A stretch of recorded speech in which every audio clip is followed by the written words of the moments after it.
BBA fourth year advanced accounting 2 বইয়ের chapter double account system থেকে class number 5। এই চ্যাপ্টারটা 14 থেকে 20 মার্কসের জন্য। আগের 4টি ক্লাসে যেই ফরম্যাটের অঙ্কের সমাধান বোঝানো হয়েছে এটা তো কমপক্ষে 4 মার্কস, না হলে 10 মার্কস। আর বর্তমানে যে অঙ্কটার সমাধান বোঝানো হবে এই অঙ্কটা খুবই গুরুত্বপূর্ণ। এটা পরীক্ষায় 10 মার্কসের হয়ে থাকবে।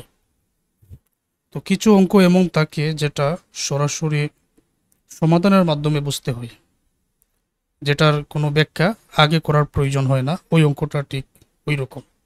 এখন আমি যদি তোমাদের অঙ্কের সমাধানটা বুঝিয়ে দিই আর তোমরা ক্লাসটা দেখে হাতে কলমে অঙ্কটা প্র্যাকটিস করে ফেলো, তাহলে তোমরা শিখতে পারবে।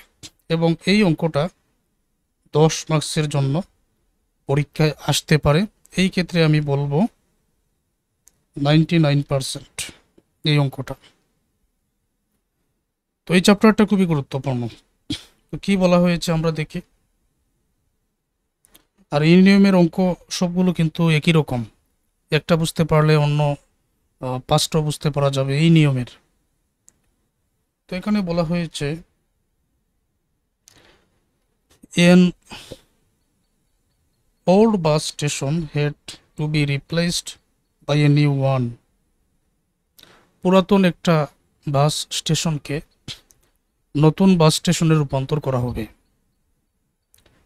The original cost of the old station was টাকা 60 লক্ষ। তো অরিজিনাল কোস্ট মানে ওই যে পুরাতন যে বাস স্টেশন ওইটার মূল্য হলো 60 লক্ষ টাকা। আমি এক এক করে বলি, তোমরা ধৈর্য ধরে ক্লাস দেখো, সব বুঝতে পারবে। এক এক করে বুঝিয়ে দিই। The ratio of material wages overhead 5:3:2। তো এটা কি বলা হয়েছে? কাঁচামালের অনুপাত, তারপর এখানে ওয়াইজেসের অনুপাত, ওভারহেডের অনুপাত 5:3:2 অনুপাতে। এটা হচ্ছে এগুলোর অনুপাত। কিসের অনুপাত? তো এটা কিসের অনুপাত আমরা বুঝবো। It is estimated that material has gone by 20%, wages by 30%, and overhead expense are estimated to maintain the same ratio with the wages as before. আচ্ছা, এতটুকু আগে বুঝে।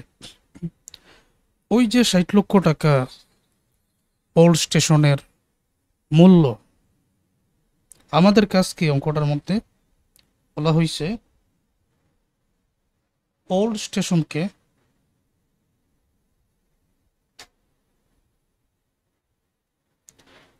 নিউ স্টেশনে রূপান্তর করা। কিছু বিষয় ব্যাখ্যা করে বোঝাতে হবে, না হলে বুঝবেন না, তাড়াহুড়া করলে হবে না। ওল্ড স্টেশনকে নিউ স্টেশনে রূপান্তর করা। এখন এই যে ওল্ড স্টেশন 60 লক্ষ টাকা ব্যয় হয়েছে না, ওই 60 লক্ষ টাকার মধ্যে মেটেরিয়াল এবং ওয়াইজেস ওভারহেডের অনুপাত হলো 5:3:2। এই অনুপাতে টাকাটা লাগছে, যেটা একটু পরে আমরা বুঝতে পারবো। It is estimated that material has gone by 20%, wages by 30%, and overhead expenses are estimated to maintain the same ratio with the wages as before. A part of the old material were used in the construction of the new station which amount টাকা 25,000, and some part of it were sold for টাকা 20,000. The cost of new station is 90 lakh. এখন যেহেতু এই অঙ্কটা একটা ফরম্যাটেই থাকে, তো তোমাকে এখান থেকে যা বুঝতে হবে, ওল্ড স্টেশনকে নতুন স্টেশনে রূপান্তর করার জন্য কাঁচামাল লাগবে 20%, ওয়াইজেস 30%, আর ওভারহেড বলতেছে same ratio with the wages S before, মানে ওই 30%ই ওয়াইজেসের 30%-এরই সমান। তো মেটেরিয়াল 20%, ওয়াইজেস 30%, ওভারহেড 30% উপরই খরচ লাগবে। A part of old material were used in construction of the new station which amounts টাকা 25,000। তো একটা মেটেরিয়ালের অংশ, part of the old material were use the construction of the new station which amount টাকা 25,000 and some part of it were sold for টাকা 20,000। পুরাতন যে একটা মেটেরিয়াল বা কাঁচামাল আছে ওইটা নতুন মেটেরিয়ালে ব্যবহার করা হয়েছে, যেটার মূল্য হলো 25,000 টাকা। আর আরেকটা পার্ট, সাম পার্ট, আরও কিছু পার্ট অংশ যেগুলো বিক্রি করা হয়েছে 20,000 টাকা। আর সব কিছু কাজ করার পরে 90 লক্ষ টাকা দাঁড়ালো যে নতুন স্টেশনের মূল্য। আগে ছিল কত লক্ষ টাকা? 60 লক্ষ টাকা। তারপরে মেটেরিয়াল, ওয়াইজেস, ওভারহেড এগুলা ব্যবহার করে নতুন স্টেশন রূপান্তর করার জন্য ব্যয় হয়ে গেল 90 লক্ষ টাকা। আচ্ছা, এখন তোমরা বুঝো। আচ্ছা, মেটেরিয়াল, লেবার ও ওয়াইজেস, ওভারহেড এগুলো কি তোমরা বুঝতে পারছো? কারখানায় যে কোনো প্রোডাক্ট তৈরি করার জন্য মেটেরিয়ালের প্রয়োজন, ওয়াইজেসের প্রয়োজন, তারপর মেটেরিয়াল মানে কাঁচামালের প্রয়োজন, আর ওয়াইজেস মানে শ্রমিকের প্রয়োজন যাদের মজুরি দিতে হবে, আর ওভারহেড মানে যেখানে কাজ করা হবে বিভিন্ন যন্ত্রপাতি এগুলা ব্যবহার আছে না, আরও বিভিন্ন ধরনের ব্যয়, তো এগুলো হচ্ছে ওভারহেড। এখন একটা স্টেশনকে যদি নতুন স্টেশনে রূপান্তর করতে হয় তাহলে তো এগুলার ব্যয় তো আছে, কাঁচামাল তো লাগবে, মজুরিও লাগবে, ওভারহেডও লাগবে। তো করণীয়, pass necessary journal entries, replacement account, new station account. এখন কিছু বিষয় আছে অঙ্কটার মধ্যে মনে রাখার মতো, মনে রাখতে হবে। যেমন প্রথমে এই 3টা ওয়ার্কিং করে নিতে হয়। নাম্বার 1, 3টা ওয়ার্কিং। তো 3টা ওয়ার্কিং আমি দেখিয়ে দিচ্ছি, তোমরা মনে রেখো। তারপরে আমরা জার্নাল এন্ট্রিজ করব, রিপ্লেসমেন্ট অ্যাকাউন্ট করব, নিউ স্টেশন অ্যাকাউন্ট করব। আর যেহেতু আমি বলেই দিছি যে কোনো অঙ্কের মধ্যে একই কথা, একই জার্নাল হবে, তখন টাকাগুলো শুধু ভিন্ন হবে। তখন তুমি ধরে নিও যে আসলে সবগুলো অঙ্ক একই রকম আমাকে সমাধান করতে হবে, এটা তুমি ধরে নিও। ওকে, তো আপাতত 60 লক্ষ টাকা ওল্ড স্টেশনের মূল্য, এটা তোমরা মনে রেখো। আর এই ক্ষেত্রে যে রেশোটা, মেটেরিয়াল ওয়াইজেস ওভারহেডের যে রেশো 5:3:2, দেখো আমি এটা বন্টন করি। তো নাম্বার 1 ওয়ার্কিং যেটা করতে হয়, calculation of estimated cost of new station. তো নিউ স্টেশনে কি পরিমাণ কস্ট এখানে হবে লক্ষ্য করো। Original cost of old station total ছিল 60 লক্ষ টাকা। এখন এই যে 5:3:2 যোগ করো, 3টা যোগ করলে কত হবে? 10 হবে। 10 দ্বারা 60 লক্ষকে ভাগ করো, ভাগ করে কত হবে? 6 লক্ষ টাকা হবে। ওই 6 লক্ষকে মানে এই অনুপাত অনুযায়ী তুমি বন্টন করে দিবে। যারা বুঝতে পারো তো ভালো, আর যারা বুঝো নাই তাদের জন্য আমার এই কথা। 5:3:2 যোগ করলে তো 10 হয়, 10 দ্বারা 60 লক্ষকে ভাগ, পাওয়া যাবে 6 লক্ষ। 6 দ্বারা প্রথম 5কে গুণ 30 লক্ষ টাকা এখানে, 6 লক্ষকে 3 দ্বারা গুণ এখানে 18 লক্ষ টাকা, 6 লক্ষকে 2 দ্বারা গুণ এখানে 12 লক্ষ টাকা, মানে 60 লক্ষকে তাদের এই অনুপাতে এখানে বন্টন করে দেওয়া হলো মেটেরিয়াল ওয়াইজেস ওভারহেডের করে। এবং এই কাজ তোমাকে এই নিয়মের সকল অঙ্কের মধ্যে করতে হবে। 2 নম্বরে, নতুন স্টেশনে নিউ স্টেশনে রূপান্তর করার জন্য মেটেরিয়াল ওয়াইজেস ওভারহেড যেই অনুপাতে বৃদ্ধি পাবে। আর এই তথ্যটা কোথায় থেকে পেয়েছি? এই যে it has gone by, it is estimated that material has gone by 20%, wages 30%, and overhead expenses are estimated to maintain the same ratio with the wages as before. যে মেটেরিয়াল আরও 20% লাগবে, ওয়াইজেস আরও 30% লাগবে, ওভারহেড আরও কত percent লাগবে? Overhead লাগবে আরও, মানে এটা ওই ওয়াইজেসের সমানই, 30%-এরই সমান। এই জন্য আমি মেটেরিয়াল 20%, তাই না? 30 লক্ষ এর 20% ক্যালকুলেটারে বাইর করো, 6 লক্ষ টাকা। তো এটা যদি বাইর না করতে পারো তাহলে তো হবে না। কোথায় তোমরা first year, second year, third year পারি দিয়ে তারপর ফোর্থ ইয়ারে এসেছ। তারপর 18 লক্ষ এর 30% বাইর করো, 5,40,000 টাকা। আর ওভারহেড যেটা, এটাও তো ওয়াইজেসেরই সমান, তার মানে এই 30%ই হবে। 12 লক্ষ এর 30% বাইর করো, 3,60,000 টাকা। যোগ করে নাও, 30 লক্ষ আর 6 লক্ষ 34 লক্ষ, এই দুইটা যোগ করলে এত, এটা এত, এটা যোগ করলে এত। Present estimated cost for replacement for old station, বর্তমানে যে আনুমানিক মূল্যটা হবে নতুন স্টেশন রূপান্তর করার জন্য, আমরা মেটেরিয়াল লাগবে এই টাকাটা, ওয়েজেস লাগবে এই টাকাটা, ওভারহেড লাগবে এই টাকাটা পেয়ে গেলাম, আর টোটাল 75 লক্ষ টাকা লাগবে, এটা আমরা পেয়ে গেলাম।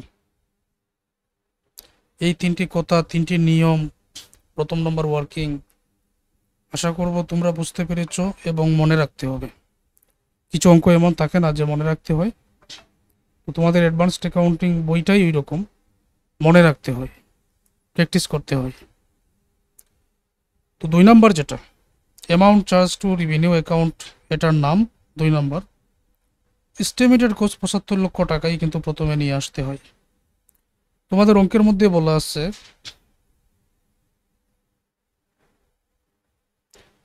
a part of old material were used in the construction of new station which amount টাকা 25,000। পুরাতন একটা মেটেরিয়াল নতুন স্টেশনে ব্যবহার করা হয়েছে 25,000 টাকা দিয়ে, আবার কিছু মেটেরিয়ালের অংশ বিক্রি করা হয়েছে 20,000 টাকা দিয়ে। ওই দুইটা আইটেম এখানে বিক করতে হয়। Sale of material 20,000, old material use 25,000। তো মানে এই জায়গায় নিয়ে আসতে হয় 45,000। 75,000 থেকে 45,000 বিক করে দিলে অ্যামাউন্ট চার্জ টু রেভিনিউ 74,55,000। এই কথাগুলো মনে রাখবেন যে আসলে কোনটার পরে কি, কোনটার পরে কি কাজ, এটা মনে রাখাটা তোমাদের দায়িত্ব, ঠিক আছে। 3 নম্বরে অ্যামাউন্ট টু বি ক্যাপিটালাইজড।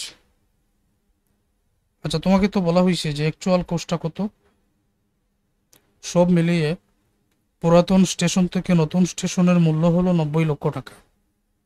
এটা তো তোমাকে বলা হয়েছে অ্যাকচুয়াল কোস্টটা কত। ওই 90 লক্ষ টাকা তোমাকে এই জায়গায় প্রথমে লিখে নিতে হবে 90 লক্ষ টাকা, তাই না? এবং এখানে যে 75 লক্ষ টাকা বর্তমান মূল্য, যেটা প্রেজেন্ট এস্টিমেটেড কস্ট 75 লক্ষ টাকা আমরা পেয়েছি। অ্যামাউন্ট ট্রিটেড এজ অ্যাসেটস, অর্থাৎ আরও ব্যয় হয়েছে এখানে 15 লক্ষ টাকা। 90 লক্ষ থেকে 75 লক্ষ বাদ দিয়ে এখানে আরও অতিরিক্ত ব্যয় হয়েছে কত, 15 লক্ষ টাকা। তো 90 লক্ষ টাকার মধ্যে 75 লক্ষ টাকা হচ্ছে present estimated cost for replacement of old station, আর পরবর্তী 15 লক্ষ টাকা অ্যামাউন্ট ট্রিটেড এজ অ্যাসেটস, আরও অতিরিক্ত এখানে ব্যয় হয়েছে, যেটা আলোচনায় রাখতে হবে। 3টা ওয়ার্কিং করার পরে, মানে যে কোনো অঙ্কের মধ্যে 3টা ওয়ার্কিং করাটা বাধ্যতামূলক এবং সেম নিয়ম। আমার কথা বুঝতে পারছো? সেম নিয়ম। এখন এই ওয়ার্কিংগুলো থেকে সব মিলিয়ে আমরা জাবেদা দাখিলা করব। এখন জাবেদা দাখিলাটা কিভাবে করি লক্ষ্য করো। তো এই যে জাবেদা দাখিলাটা এখন দিব, এটা কিন্তু নির্দিষ্ট একটা জাবেদা দাখিলা। প্রথমে যেটার জন্য জাবেদা দাখিলাটা দিতে হবে, টোটাল যে ব্যয়, actual cost for new station 90 লক্ষ টাকা। 90 লক্ষ টাকার মধ্যে আমাদের এখানে এই যে 75 লক্ষ টাকা estimated cost for replacing old station, এটার নাম আমরা দিব জাবেদার মধ্যে অবশ্যই। রিপ্লেসিং থাকার কারণে রিপ্লেস নাম আমরা দিব। আমি একটু পরে দেখাই। এটার নাম দিব আমরা রিপ্লেসমেন্ট।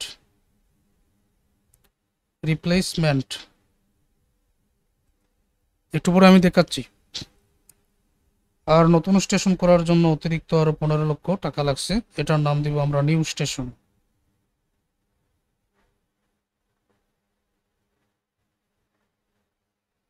তাহলে টোটাল এই স্টেশনের মধ্যে আমরা দেখতে পারলাম,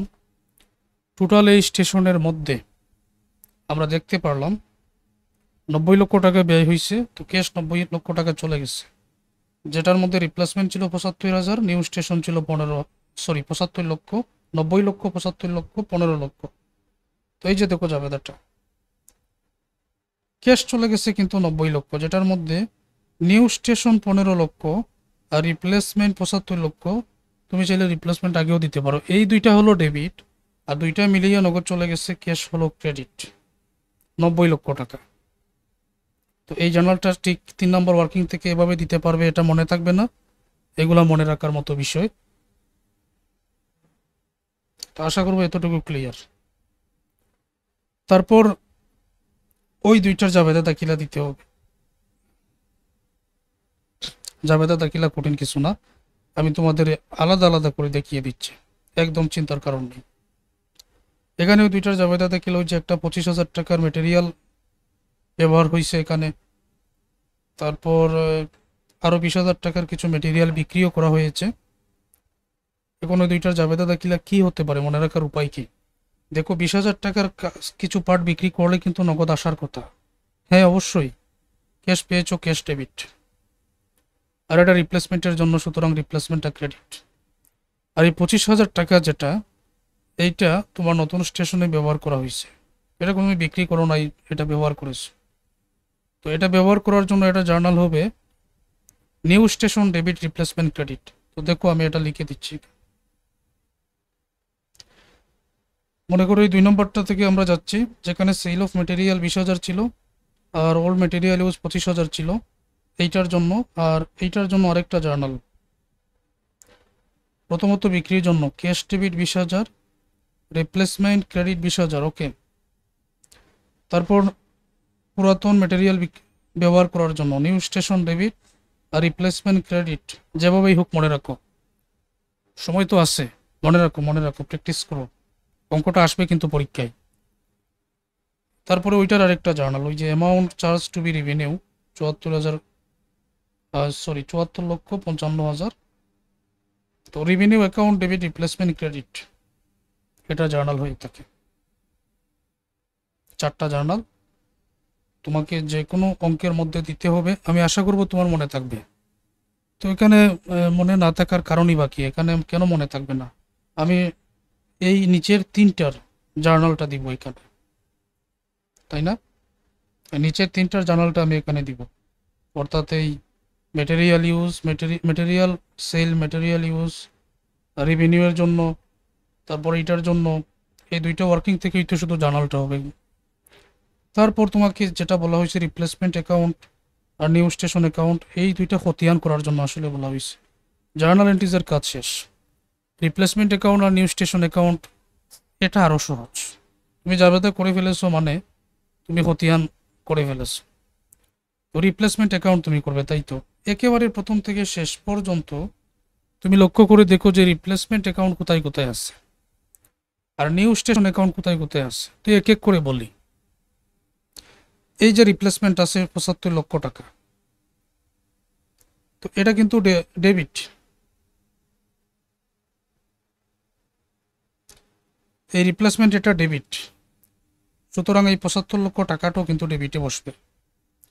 তো ডেবিটের সাথে কি আছে? ক্যাশ। তো সাথে বসবে ক্যাশ। আমি তোমাদের এখানে বুঝাই, ডেট অ্যাকাউন্ট আইটেলস রিফারেন্স টাকা, ডেট অ্যাকাউন্ট স্টেটের রিফারেন্স টাকা, এটা ডেবিটের দিক, এটা ক্রেডিটের দিক। আর করতেছি আমরা রিপ্লেসমেন্ট অ্যাকাউন্ট। তো রিপ্লেসমেন্ট অ্যাকাউন্ট প্রথম যেটা, ওইটার সাথে আসে ক্যাশ। আর রিপ্লেসমেন্ট অ্যাকাউন্ট ডেবিট থাকার কারণে ডেবিটে 75 লক্ষ টাকা বসানো হয়েছে, এটাই। আচ্ছা এখানে আসো, এখানে কি আছে? রিপ্লেসমেন্ট আছে, ডেবিট না ক্রেডিট? ক্রেডিট, তার মানে টাকাটা ক্রেডিট। সাথে কি? ক্যাশ। ওকে, সাথেরটা এখানে লিখো। এই যে দেখো, আমি ক্রেডিটের সাথেরটা ক্যাশ লিখলাম, আর এই যে 20,000 টাকা রিপ্লেসমেন্ট ক্রেডিটে লিখে দিলাম। আচ্ছা এখন 3 নম্বরে আসো, এখানে কি রিপ্লেসমেন্ট আছে? আছে। সাথে কি? New station. ডেবিট না ক্রেডিট? ক্রেডিট, তার মানে ক্রেডিটে নিউ স্টেশন লিখে টাকাটা বসিয়ে দিলেই হয়ে যায়। এই যে ক্রেডিটে, ক্রেডিটে নিউ স্টেশন লিখে টাকাটা বসিয়ে দিলেই হয়ে যায়। সাথে যেটা থাকবে ওইটা ওইখানে। এখানে কি রিপ্লেসমেন্ট আছে? হ্যাঁ। ডেবিট না ক্রেডিট? অবশ্যই ক্রেডিট। সাথে কি? রেভিনিউ অ্যাকাউন্ট, টাকার পরিমাণ 74,55,000। এই যে দেখো রেভিনিউ অ্যাকাউন্ট সাথেরটা 74,55,000, টাকাটা এখানে যোগ করে দাও, এখানে যোগ করে দাও, ব্যাস হয়ে গেল রিপ্লেসমেন্ট অ্যাকাউন্ট। তার মানে এই জাবেদাটা পারলে অঙ্কটা তোমরা সহজে পারবে। আচ্ছা নিউ স্টেশন অ্যাকাউন্ট এখন তৈরি করতে হবে, তাই তো?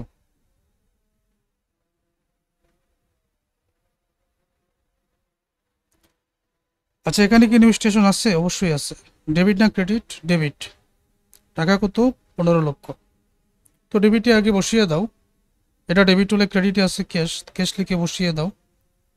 এই যে এটা হচ্ছে ডেবিট, এটা হলো ক্রেডিট, ঠিক আগের মতো চকটা, ক্যাশ আর ডেবিট দিকে 15 লক্ষ।